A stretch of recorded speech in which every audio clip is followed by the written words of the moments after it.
Applied audio. Applied audio. Hey everybody, welcome back to another episode. Today we got Allen Heath for the webinar.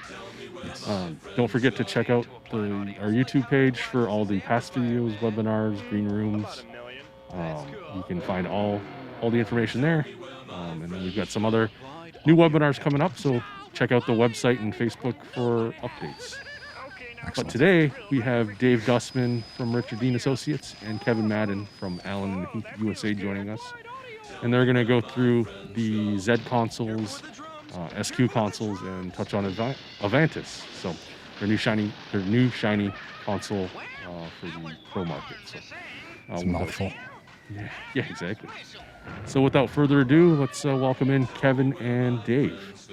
272-9280. So we wanted to talk to you today a little bit about just the smaller format mixing consoles. I'm going to do a quick little presentation on the Z, which is our analog series of mixers that have, some of them have some USB interface, which make it really handy for podcasting and streaming and this type of event.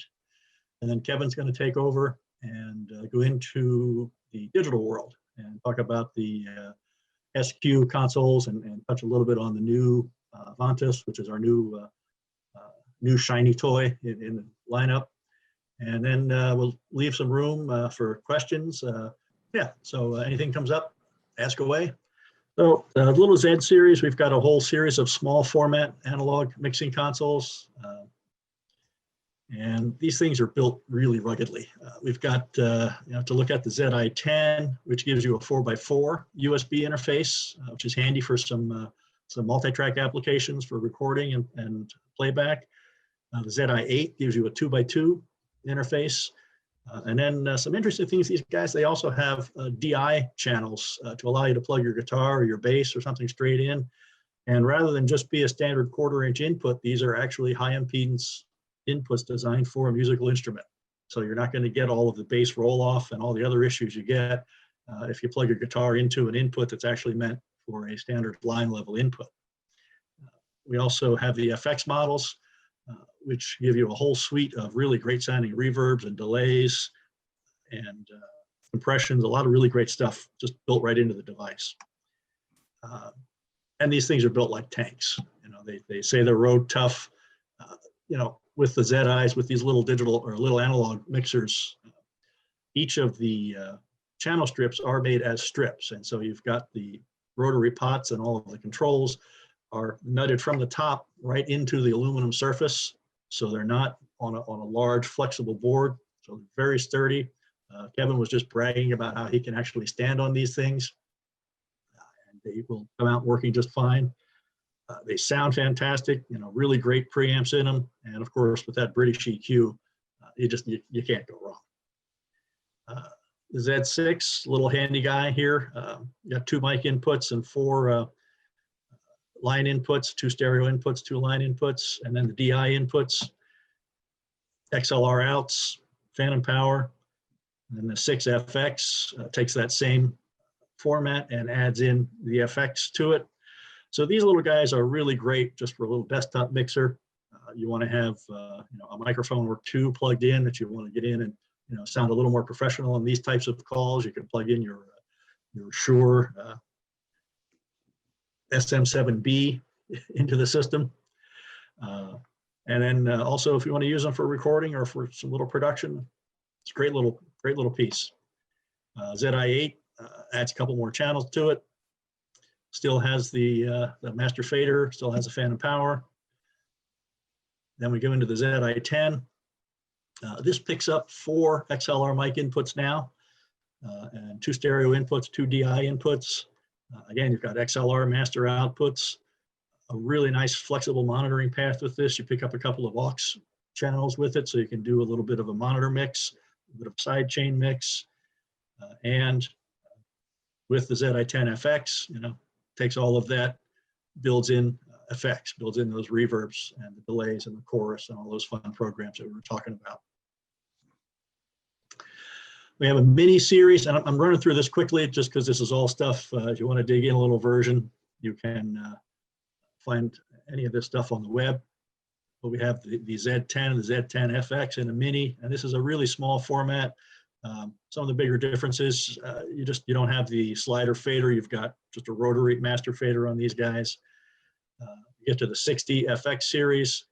These pick up rack mount capability, and you have the USB interface on these guys as well, so you can still use it as a interface for whatever. And again, these are PC and Mac compliant in terms of whether it shows up as an audio tool or whether it shows up as a standard plug and play USB device on a PC world. You got the 2-bus series, a little larger format console, gets you into full left and right mixing application, the 14 and the 24, 2-bus series with FX. We got a 4-bus series now for larger production applications. Use it as a monitor board, use it as a front of house board. Got some matrix options with these guys. And then just I've got a couple of shots here of some applications for you to think about. So like the little Z6 in a studio recording application, showing it with the guitar and a mic, a little drum pad, interfacing into again, whatever. These are just standard USB plug and play style devices. So whatever your flavor of workstation that you like, whether it's an Apple program or a PC program, Pro Tools, any of that stuff, it'll work just fine in these applications. The 6FX, obviously the same idea, just builds in reverbs. ZI8 gives a little more flexibility, a little more I/O count. And then the 10 and the 10FX, just to give you some food for thought for applications for these little guys. Then I had a quick little video I wanted to show. If you're streaming, a ZI gives you full and instant hands-on control of high-quality audio, without the need to mess around with software, which is especially useful as you probably have 5 other programs open already. So by switching the USB mode to LR Post on the ZI8 or to M1, M2 LR on the ZI10 and 10FX, you can send the main mix of all of your channels over USB. On your Mac or Windows PC, just set the default audio input to the correct ZI channels. So that's 1 and 2 for a ZI8 or 3 and 4 on a ZI10 or 10FX. Or if you're using streaming software, just select the ZI as your audio interface and select those same channels. And that's it. So now you can stream with hands-on control of all of your audio inputs, and with the ZI10FX, you could even add effects. All right, so just wanted to give you a quick overview of the Z. Oh, hush, stop. Quick overview of the Z line. Just to, any questions, type them in there. We can talk about that. And hand it over to Kevin, who's got a really nice presentation on the SQ, some of the power that you can get out of these small format digital consoles. Kevin. Cool. Thank you very much, Dave. I'm Kevin Madden, Eastern Regional Sales Manager for Allen Heath. I've been here about 7 years. I wouldn't say I have extensive touring background, but I had done my time in nightclubs, theaters, and a bit of touring myself. So that all comes from the analog days when I had a ponytail and was probably 60 pounds lighter. So a different me before you today, right? Not to be discounted what Dave was saying about those little Z mixers. The ZI series, the 6, 8, and ZI10 are fairly new. And they do have 96K effects that were derived for the larger touring D-Live platform. And printed circuit boards under each channel, onboard power supply. They really are, if you sort of step back and look at the basket of small desktop analog mixers around today, they're pretty much the last breed of a true professional construction. And we're doing well with those, as a lot of interface streaming devices are nowadays. So take a look at them. They sound excellent. And again, you get 2 DI channels built in on the first 2 on all of the Z minis and the ZIs. So we're going to take a quick slide deck view of the newer SQ series consoles. SQ stands for Super Q. If you're unfamiliar with sort of the next tier down of digital consoles, we do have a line of products called Q, which have been around for several years now. They're doing very well for us. The SQ series of products integrates the newer FPGA processor that was derived for DLive, which you're now seeing in the new Avantis console as well. But these are very popular and pretty affordable small frame consoles that can do quite a bit of I/O. I'm going to skip a few slides here in my presentation and get right to the meat of things. I do want to pause for a half a second here and just sort of point out Allen Heath has been around a long time. Started out in 1969, and we were the mixing console of Pink Floyd, Genesis, The Who, back in the 70s. You know, we've got big boy arena touring in our blood for a long time. So, and we're a modern engineering company now. A lot of R&D people. Half the people in this picture are engineers. I'm told a couple of dozen of them are just computer coding types. And that's a brand new building for us down in the southern tip of England. And we're a very healthy brand. We are sister companies with some pretty famous other British brands like Digico, Calrac, and SSL. We're co-owned by a venture cap organization and very healthy. Allen Heath had its largest fiscal quarter last year in history, which is pretty stunning considering the environment we're living in here with the with the COVID situation. So we are thankful, and we don't take that for granted, that a lot of our products seem to be pull products into the markets, you know, as people are beefing up streaming capability in theaters and churches. You know, we're one of the go-to brands nowadays. A lot of that thanks in part to the development of this FPGA core called the XCBI.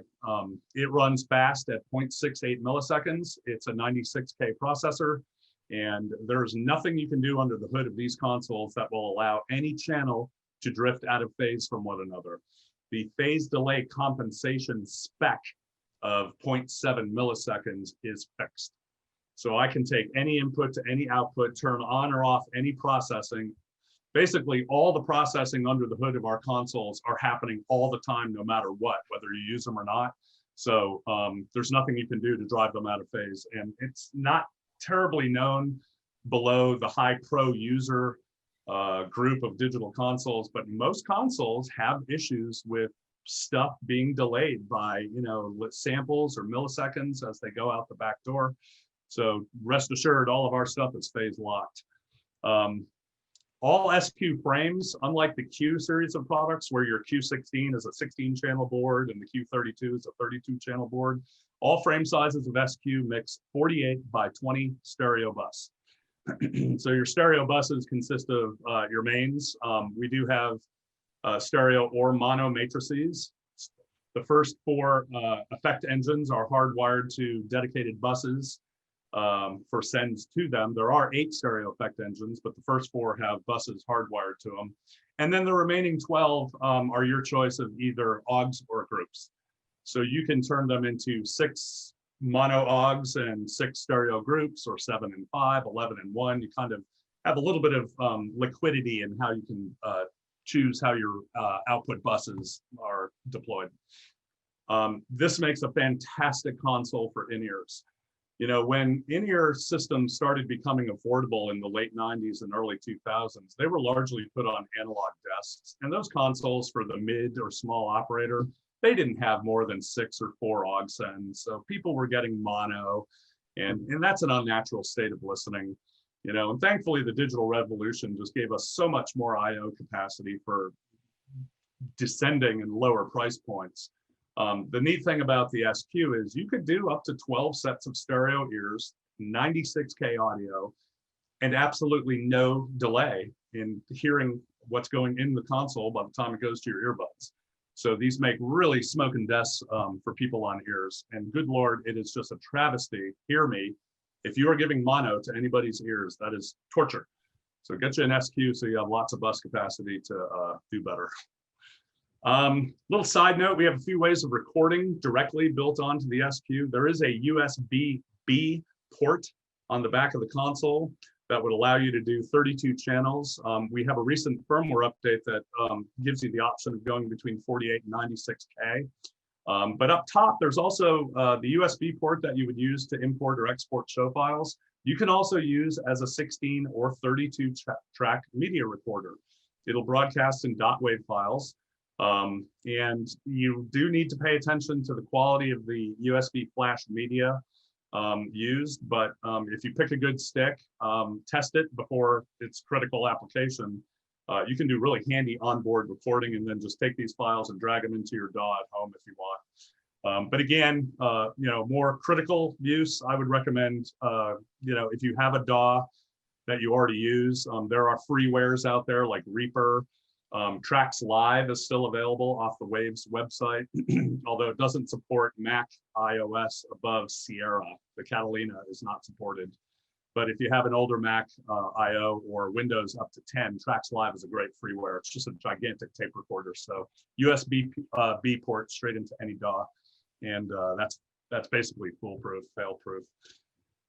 There are add-on signal processing options that we have been developing for our much more expensive consoles, like the D-Live and earlier series desks. A lot of time and effort has gone into doing emulations.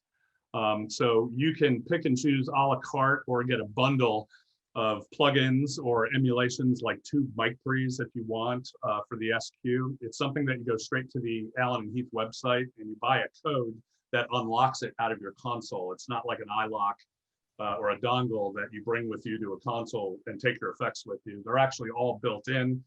They are accounted for in the phase delay compensation, and you can get a code to unlock the things that you might want to get.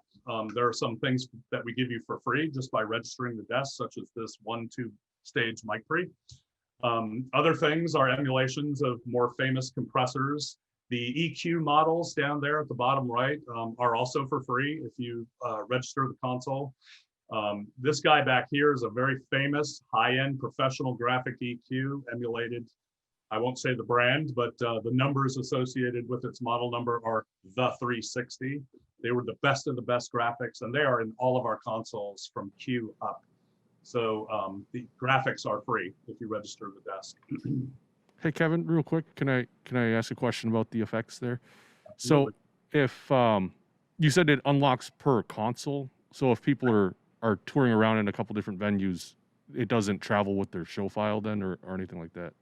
No, they're already built into the desk, and the owner of the desk basically unlocks them. Okay, so every desk they would be using would have to have those effects unlocked then. Correct. Now, if you have a show file that has those selected in the menu, it would default to the generic compressors, for example. Or you wouldn't see, your multi-band compressor or dynamic EQs as options in the effect library. All right, So perfect. the show file will work. It just, just won't activate. Right, you won't have the effects unless the desk actually has the effects on. That's correct. All right, thank you. That's correct. Big reason, a big thing that people do go for with the added plugins is the signal processing attributes. Multiband compression is a very sophisticated tool, allowing, and I won't go into the application or choice of why you might use them, but they are very surgical, helpful control tools in live sound. They've been around in studios for years. We did not have these in live sound when I was a sound guy, but while they're surgical and helpful, they can also be fairly destructive in the hands of people who don't know what they're doing. So be judicious, experiment, and try them out. And again, you could have multi-tracks on a thumb drive or something running through your console so you could play with them and understand them. There are plenty of resources online that explain how these are used and what they're used for. And if anybody wanted to email me, I could have a conversation with you about that. They are more and more common among younger engineers today, where again, they used to be sort of the domain of the big tracking studios, $2,000 a day environments, but they're in the hands of Joe Q Public now. So smaller feature, this is probably relevant more for a liturgical house of worship environment or a discussion dais panel. Auto mixers are something that have been used in conferencing environments like video conferencing. You've got a whole bunch of microphones in a boardroom, and you can't have a sound guy, raising mics up and down. So you have auto mixers. The style of auto mixer in the SQ is called gain sharing. And it's a giant 48-channel algorithm that could be cut into 2 separate existing auto mix buckets that are serving different rooms or different buses if you want. Small feature about our auto mixers, and most consoles have auto mixers available either for purchase or activation. Everybody else seems to allow you to use them in 8 channels at a time. So in our case, you can have channel 2, 4, 16, 20, and 41 be in an auto mix environment if you want. The offline editor for SQ is pretty unique, relevant to other brands and really our other consoles in that it will work on everything. I have let's see if I got a picture here. You can see it here running on my Android phone. This is the full Engineers app running on an Android, whereas usually you have sort of a truncated self-mixing app for your own ears. You can have a full Engineers app of SQ running on an Android iPhone, iPad, obviously, and Mac or PC. So all 5 of those formats allow you to run the full Engineers app. And a small footnote about how this operates. In this picture, you see there are a couple of brackets you can buy for the back of our consoles if you want. Not only is this something you can use to walk the room and sort of listen from different perspectives or tweak things from the stage or away from the console, these can be extensions of the console. So there's a mode of these things where I can take my phones or my iPads and I can have it follow the select of this particular channel I'm working on. So for example, I may have my parametric EQ on the touchscreen of the console, but I could also have a compressor on one iPad and the gate on another. So it's like an external meter bridge on steroids if you want. And you can pick and choose what you want seeing on these things. It will follow the select. So it's pretty unique, and it's a really expansive control of the desk in operation if you want. So I'll quickly burn through all of these. They are essentially the same desk internally. As I said, the 16 fader version, our SQ5 will run 48 live channels as the SQ6 and 7 does, 48 channels. We do give you a dedicated talkback mic, so that's not going to come at the cost of one of your inputs. 16 by 12 on the SQ5. There are a handful of AES and 1/4-inch line inputs if you want, a few soft keys. SQ does have 64-channel 96K IO card slot options, and I'll show you a few of their cards in a second here. And again, of course, you have the USB-B port. Now, the SQ5 can be rack mounted. The others are larger, obviously.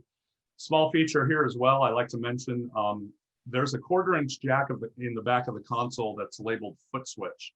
And what it really is a GPI or GPO, general purpose input or output. It emulates a TT contact closure of like a mechanical switch. So you could have a foot pedal plugged into the back of the desk that could be doing tap sync if you just want to, time your delays and tap your foot along with the rhythm. Or any mechanical switch could do something like do an all mute, or a fire system might have a contact closure that says PA off, we've got a fire now. It can also send information as well. So there's a little menu of things that the GPI or GPO can do.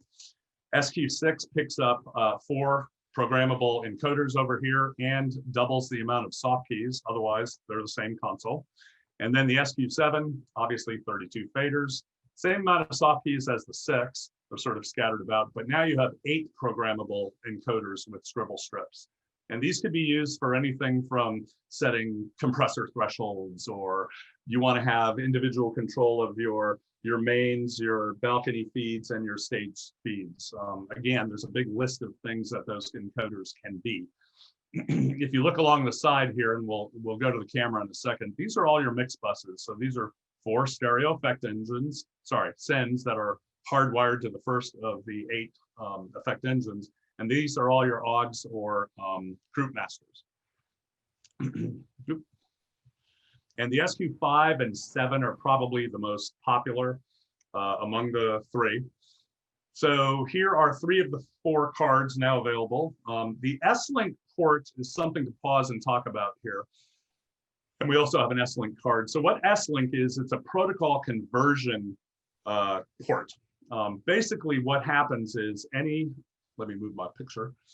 Any of the existing contemporary Allen Heath snake protocols that we have will be read by this port depending on what you plug into it. So for example, the Q line and the older, now discontinued GLD series had 3 racks called the 2412, 168, and 84. They're older 48K racks. If 96K isn't important and you want to save a few bucks, you can use the older 48K racks. They're still current in the product line. And as I said, they still work with Q, but they also work with Avantis. It speaks your ME1 personal monitoring system protocol. So these are the little self mixing headphone stations that we have. And then of course, the newer high sample rate DX boxes. So, and I'll show you a picture of racks that are available for them shortly. It also speaks GigaAce. So this is the 128 channel protocol of DLive, how you would transceive up to 128 channels between DLives. S-Link port will read that. So you could take an S-Link port and not only connect it to another SQ console for like front of house broadcast, but you could hang it off of a DLive for a little, web streaming desk. Or an Avantis or something. They all speak the same language. And Allen Heath is really good about networked audio. We've been doing it for years. There are not necessarily drivers to the outside world, but it's all native, ultra low latency. When you add a rack to an Allen Heath console, you're adding maybe samples in time. So it's essentially negligible. We do have a 96K Dante card, 64 channels bidirectional, and it can sample rate down to 48K. We also have a Waves module if you want to use plugins, or this is another way of doing multi-track recording that you can do either between Dante and Waves. And that runs at 96K all the time. We also just launched the new card, mainly more for broadcast applications. It's a SQ Maddy card. So you could hang this off of a Digico console, for example, because Maddy is native to Digico. So you have 4 different card options, and then the back of the desk is pretty self-explanatory, right? You do have a network port if you want to hook up a Wi-Fi router or other external devices. We can send MIDI string commands through TCP/IP if you want, for example, some external system like a Crestron or some touch panel to remotely mute the console or change pages or do a whole menu of things. There's a PDF online that shows you all those. Here's your USB-B streaming port. So a cheap printer cable will get you a multi-track essentially for free. And then here are some of the racks available. Now in the back row here are the older 48K racks. This is a 96K rack. It's a throw box of the DX168. And we also have an install box called the DX164. Which can run on 12 volt DC or AC mains. Now, if you're going to attach this to a building, you can't use an IEC cable. You would have the option in the box of having a direct conduit, a flex gland nut connector that can permanently hardwire AC mains to the console. This is a newer box if you just need more outputs, 12 analog outputs in one rack space. If you're using AES drive lines for whatever reason, some PA systems will give you digital access that way. These 2 groups of 4 can be turned into stereo AES outs. So you could say this is an up to 20 output device, right? And it'll sample rate between 44.1, 48, 88.2, and 96. Now this box was really purpose-built for Avantis in mind. I mean, it is $3,600, so it's an expensive rack to throw on an SQ, but we really are surprised by how many SQ people will order these racks. In a larger system, you got a pair of SQs, maybe some MEs, some option cards. Well, maybe this rack isn't that huge a price paired with a larger system. It's a 48 by 16 box. It has DX expander ports so that those 96K boxes could hook up into these ports. And if you wanted to hook up an ME1 or ME500 system, this third port will do conversion down to 48K. ME is an older protocol, but it will let you get out to your ME system without having to necessarily add another card to the back of your SQ. Remember, you do have the option of an S-Link card that could be added to the S-Link port of the SQ. So you can get a lot done, stuff coming and going. And here are just some situational drawings of expander boxes and MEs hanging off of a 4816. Here we've got an SQ paired up with our older 48K boxes, and you can see how an ME could hang directly off of the 2412, or it could alternatively be hanging off of the second port on your AB168. And then here's an all 96K pair of DX168s. Now, there are a lot of rules about how our SNCC protocols work. In the case of DX protocol, it's good for 32 channels or 2 DX devices. If you wanted more than a pair of 96K throw boxes hanging off of an S-Link port, then you get something called this guy, the DX Hub. And this is transceiving GigaAce, so that's 128 channels. Potentially, you could have 2 DX168s hanging off of each of these RJ45s. Each one of these is a 32 channel DX access port. And then, of course, a front of house monitor situation by adding an S-Link card. If you have an older Q console, say you bought one years ago for a small theater or church, or some performance space where you've outgrown it, you like the Allen Heath family of products, the workflow is very similar, and you want to stick with us, you could get an SQ console, and with the latest firmware release for Q, I think it's 1.95, it would allow the D-Snake port of a Q to hook directly to the S-Link port of an SQ. So now you can repurpose your older console, or just save money and get a little SQ and hang it off of your, get a small Q console and hang it off of your SQ for whatever purposes. So at this point, so here's a SQ hanging off of the GigaAce card of a D-Live. We do have Dante boxes. These are a bit more money. You're paying Audinate for these licensing fees. So you would connect any number of these things. You're not governed by the DX and the D-Snake and all the protocol rules of our stuff. These are all third-party Dante devices. You could toss out as many of these as you want, throw them into a switch, and then have that switch connected to the Dante card of any of our consoles, except for Q, because it doesn't have a card slot. And you can enjoy the benefits of having third-party stuff coming and going directly to these connectors. And we just last month announced a new microware software that you'll be able to run on a Mac or PC. You get Dante controller, which is free from Audinate, and you will download this software, and you would be able to remotely attenuate the mic freeze of our boxes without having to be connected or controlled by an Allen Heath console. So this becomes a very affordable third-party device that could be used with a whole host of really any AES 67 or Dante compliant protocol like QSys, for example. These could be little remote boxes, and you don't even have an Allen Heath console in the picture. So, and also available in the floor pocket or wall mount version as well. So let's hop over to the camera here, and I'll give you just a basic sort of 5-minute run through how this console operates. So I'm gonna, I'll move my picture-in-picture over there. So these consoles are very familiar to the Q as far as the operation, and really all Allen Heath consoles mix essentially the same. We have a select button, and if you notice up here on the touchscreen, the bank channel for which I'm selecting becomes illuminated. Well, when it's illuminated, I'm working on its parametric EQ, my compressor, right, or gate threshold. So you have fast access control and on and off features for what's going on the signal processing of a specific channel. You get to look at 8 at a time, right? It's a swipe screen, nice, good 7-inch size.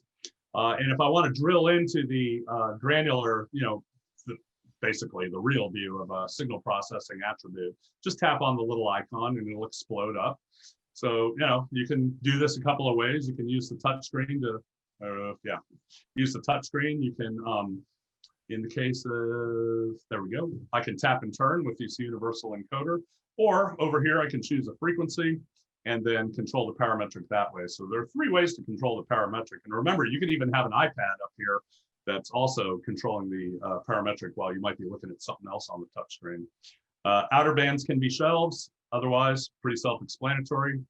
Most recent firmware of SQ did introduce this RTA overlay. There are some other brands that have added that to their consoles. It's become quite popular and could be a useful training tool for understanding live and in front of you how what you're doing on a parametric is affecting what's actually happening with the audio coming into that channel. So that is available on inputs and buses.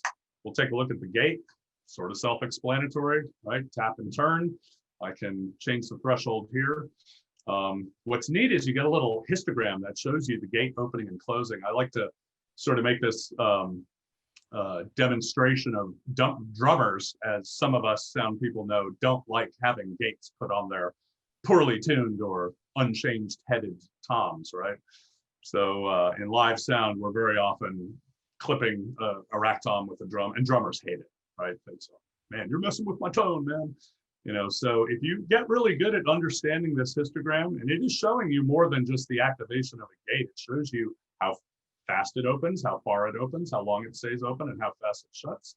So you could, in essence, dial in somebody's gate without them knowing about it and slip it on. And by the way, notice that this histogram, whether the processor is on or off, it shows you the math happening, whether it's being used or not. So this is an example of what I described earlier about everything on the console running, whether you're using it or not. The audio is looping around right now, so you're not seeing much on this kick drum. But this histogram does show you a signature of the compression that happened, right? Let's crank it down. Here we go. So on or off, the math is still happening for this compressor. Also, small feature to add here.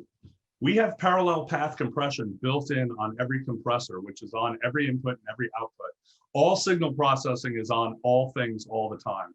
So if you don't understand parallel compression, it's basically a means of mixing a heavily compressed sound with dry, unaffected audio. So you can blend these things at will.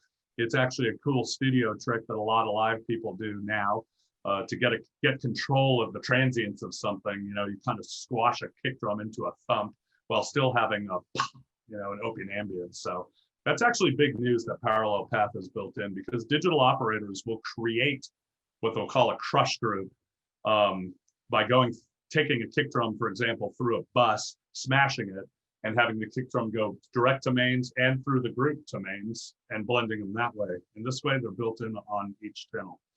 So we'll take a step back and kind of show you how you mix on this thing. So you understand that you choose the channel that you want to affect signal processing for. Similarly, you have a green select button on the master bus, and you'll see my touchscreen swiped over. So now if I want to work on the parametric of the output master, I can use these. I do have an output graphic, which has RTA able to be seen on it if you want. I can choose frequencies and cut like so, or I can drop the graphic onto the deck. So now I can, and I got to do it in 2 chunks, right? Because I don't have 28 faders. So you press it again and it moves over. And now you can see up here how I'm affecting both halves of the graphic EQ. If you want to reset frequencies back to 0, just tap the select button, all right? That's kind of handy. Oops, I pulled the wrong frequency. Rather than trying to get to 0, you can just boop, and there it goes. If I want to, for example, copy graphic EQ settings from, let's say I'm ringing out wedges on stage. I've got an SM58 on a good biamped wedge, and I found the treble frequencies with my graphic EQ. Boom, boom, boom. Well, let's say we've got this pretty thing. Nobody's ever seen a graphic like that before, right? And I want to copy that EQ to other buses. So what I do is I have copy, paste, reset over here on the left. Copy, tap the fader flip button, boom. And I'm going to go to the next bus where you see the EQ is flat, and I'm going to hit paste and then just tap fader flip, boom. So real fast way of copying, pasting signal processing attributes, either between channels or between mixes. So let's go back to an input channel. I'll take the fader flip off, and I want to copy that parametric to some adjacent channels. Super easy on the desk. Copy. I just tap the, I tap the parametric button, boom. Up here it says I've copied the parametric EQ, and then I hit paste, and then I can just tap the green select button. So if you look over here, look over here, you'll see that I'm going to paste that parametric curve to a bunch of channels. And if I want to reset, I can press and hold reset and just hit the green select buttons. Many layers on the console. You can have various things on different layers. Obviously, a 48 channel mixer needs more than 16 faders. So these are my sends on fader augs mix sends. Go back to mains, and I can see that I could have more stuff on subsequent layers. Down here on the bottom, I've got some DCA masters. So if I assign things to DCAs, and you can see over here, that I've done that. It's kind of hard to see here. There's a written list of things assigned to each DCA. Now notice, I've programmed these 4 buttons to be DCA spills. I'm going to go back up to the top layer, and let's say I want to grab the horn and string section, have it pop up for me momentarily. I'm going to pick soft key 3 because I know that's what's assigned to the 3rd DCA. Boom. It comes up for me. I can choose them. I can work on them. This becomes the DCA master, the last fader, and then tap it and it goes away. So you can harvest up anything you want throughout the layers of the desk that may be assigned to your 8 DCAs and just pull them up momentarily for you to get to. 2 other things I'll show you about the console, and we can go into question mode here. One is laying out the desk, right? So I don't necessarily want, just all inputs on the top layer. Let's say I want some effect returns sitting over here for fast access. If I go to setup and surface, I have a tab, setup surface, I have a tab called strip assign. And over here, you'll see these are the 16 faders on the deck. And then these are the 48 possible inputs or mix buses or effect returns, right?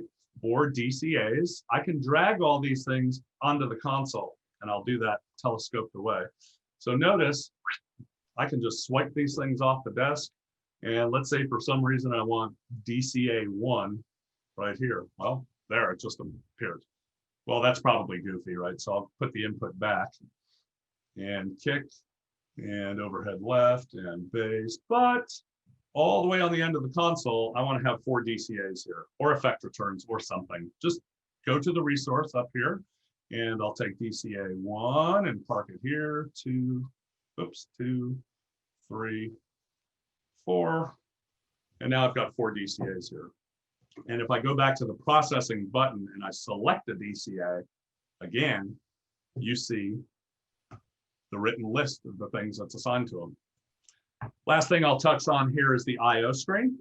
It's pretty comprehensive. So I'm going to look at inputs, right? So I'm going to choose input. Where are my inputs coming right now that are attached to these labeled input channels? They're coming from the USB thumb drive, remember over here? So if I tap USB, I'll see the one-to-one patch of the USB source attached to these input channels. And then again, here's where I drag the input channels onto the desk. So the I/O screen is pretty comprehensive. We added a feature called tie lines, and this allows you to take a socket or a particular source and immediately divert it somewhere else. So for example, if I'm doing multi-track recording off of a DX168 inputs, I could take, S-Link source, and I want to send it to an I/O port card, right? So now what I'm doing is these channels, if I had a card in the back of the console, it's giving you hash marks now, will go directly from the XLR of the DX168 that's plugged into the S-Link port, and it'll send it directly to the I/O port.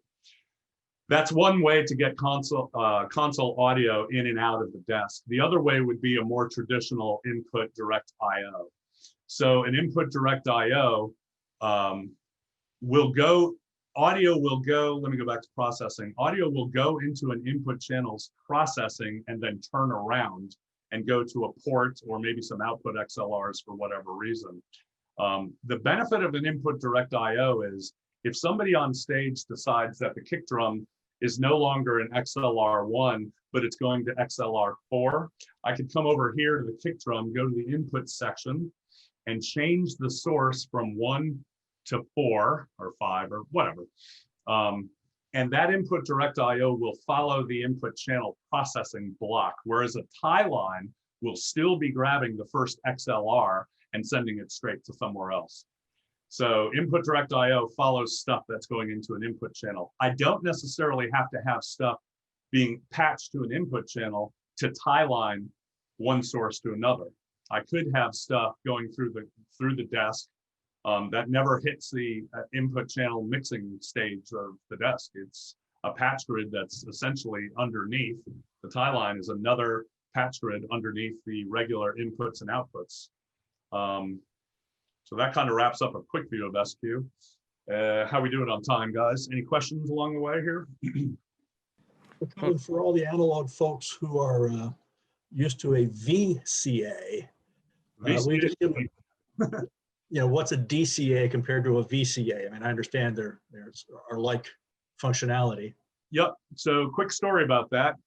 Back in the 90s, when larger analog consoles, engineers wanted to group things in the ability to control them in groups. So people would use audio subgroups. They would take their drums and go to an audio subgroup, the string section, go to an audio subgroup. And then without them going direct to mains, they'd go through the audio subgroups, and then you could raise and lower things, right? It is a summing bus in the desk. And the more you use, the more potential hiss is coming out of that console because it's an electronic summing bus. So we started coming out with things called voltage control amplifiers, or a VCA. And basically what it does, it's a remote electronic control of an input fader. So when you assign things to a VCA, it's not a bus. I can't inject a compressor or a gate or something. It's just an electronic remote control of the input channels that are assigned to it. So you could raise and lower things in groups. Now, when the digital revolution happened, thanks to Yamaha, that emulation of a VCA was relabeled DCA. DCA stands for what? Digitally controlled amplifier? Well, there's no digitally controlled amplifier under the hood of any of our consoles. It's emulating what a VCA did. So they're essentially the same thing. Now, the neat thing about VCAs today in the digital domain is we can assign anything we want to them. I can have outputs, I can have groups, I can have anything be a remote electronic control of those channels. So they are not audio circuits, nor were they back in the analog days when we called them VCAs. Long explanation. Next.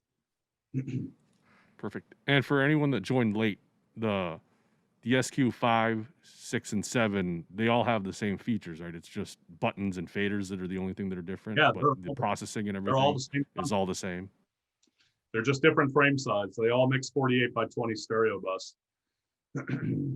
So, yep. So they're all the same thing. You're just getting more hardware for the money. Mix capacity is the same. Should I touch on Avantis now? Do we have time for that, or? Yeah. So Avantis is derived from D-Live. We don't call it a D-Live, but it actually is a D-Live. It's taking the same software, the same op amps, same converters, same FPGA programming, and stuffing it into a smaller frame size. And it is, there's a better view. It has two ginormous, really colorful, high contrast, high def touchscreens. So in a D-Live, you got a lot more knobs and buttons. In the case of Avantis, we're kind of pushing you up onto the screens because there's so much more you can do by programming the function of a touchscreen rather than committing to the architectural design of knobs and buttons, right? So Avantis will mix 64 inputs across 40 assignable buses. It's got plenty of DCAs, 12 effect engines, 16 DCAs. It's got 12 by 12 analog on the back. You have the same S-Link port as the SQ console, so everything I talked about with S-Link is the same, but you do have the larger 128 channel 96K card slots. If you add up 128 plus 128 plus 128 plus 12 by 12 and a handful of AES, you're looking at almost roughly 400 by 400 possible live connections. You got two banks of 12 in 6 layers. That gives you 144 fader touch points. Plenty of soft keys. Most of them are on the right. Some are scattered in the middle, a couple off to the side. 1/8 inch and 1/4 inch headphone jacks, as well as a USB port. That USB port, by the way, will do 2-channel stereo recording. Unlike SQ and Q, where the USB port does multi-channel recording, the larger consoles will give you 2-channel. And presumably, when you're up in these price points and this mixed capacity, you're going to get a Dante card or a Waves card. And you're going to do a lot higher volume stuff, right? So there's the back of your board with 12 by 12 analog I/O, a couple card slots, right? Here's my S-Link port, power supply, a few AES. You have another USB port here too. And then, my goodness, look at the amount of racks you can plug into this console. This slide is the same for SQ, by the way, and I need to update my SQ presentation. That's a 48K 16 by 8 throw box, 96K 16 by 8 throw box, 96K Dante version. These are DX protocol, that's Dante protocol. This is a larger card cage chassis that's got hot swap removable power supplies. Definitely overpriced for SQ, I think, but it gives you 4 card slots where you can put input, analog, AES, output cards at will. We also have some very, very high-end 32-bit prime input and output modules. Again, probably more for the D-Live user if you want the highest end electronic gold capacitor. All the components are just the toppest of top shelf. And then of course, you know, the older 48K racks and then the other ones we talked about earlier. So we already talked about that. Look at the card slot options you have with Avantis and D-Live for that matter. 128 and 64 channel Dante cards. These are all AES drop-in modules, so 2x8 or 4x6, or just 10 digital AES3 outputs. And then of course, MADI, waves. This is a DX. Remember I talked about the DX hub where you could plug it into the S-Link and then have up to 2 per port. You could have 8 16-channel boxes. This is a card that does the same thing inside a D-Live or Avantis. So if you don't want to go outboard to this thing, you could just hub and spoke all those boxes directly from the back of the desk.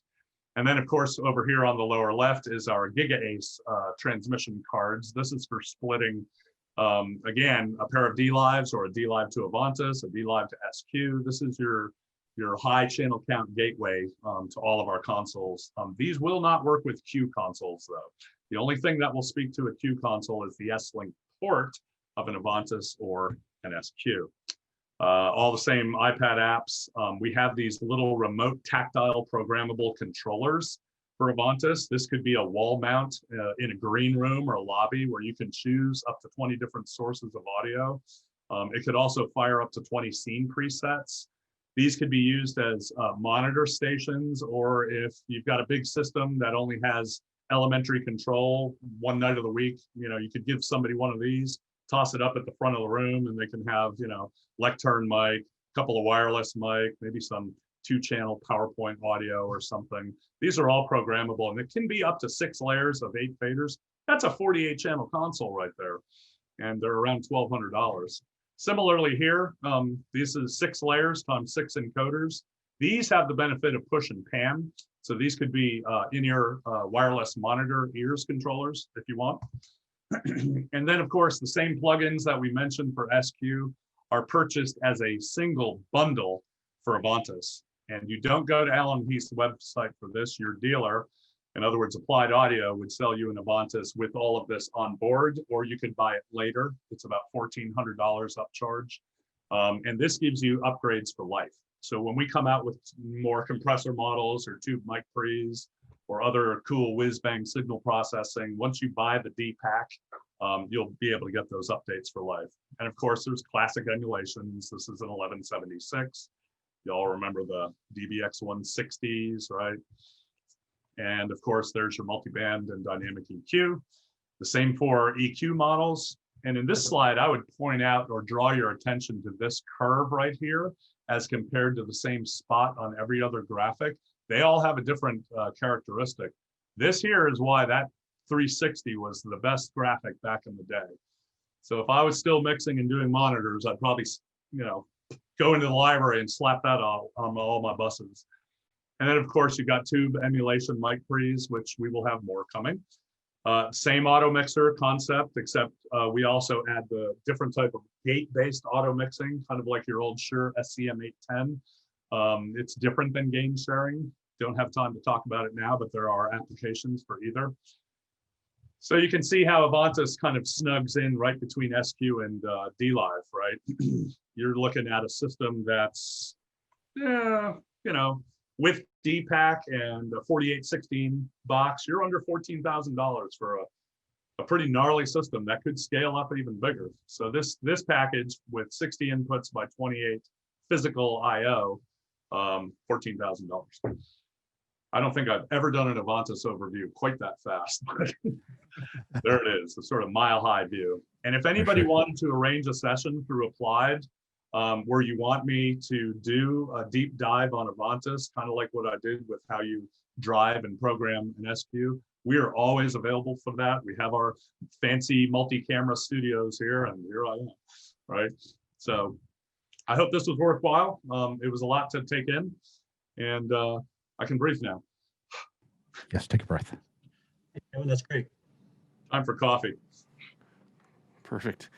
Thanks, guys. Any other questions out there before we let these two guys go? Oh, perfect. And then on the Allen Heath website, where you can find the video, there's a whole series, I guess, of those videos that Dave showed Allen earlier Heath with the YouTube channel. Yep, it's on our YouTube channel, so go subscribe to the Allen Heath YouTube channel. And tons of tutorials there for all kinds of cool stuff. Yeah, and there's several more for the little ZIs. Like if you want a quick overview of how you use it for podcasting or multi-track recording, there are cool little minute and a half videos. If you go to the Allen Heath YouTube channel and then search Z or ZI, there's gobs of resources online. Well, I want to thank you two gentlemen again. Thanks, guys. Yes, thank you guys. Perfect. Thank you guys. Everyone, have a great day. Great rest of the day. Cheers.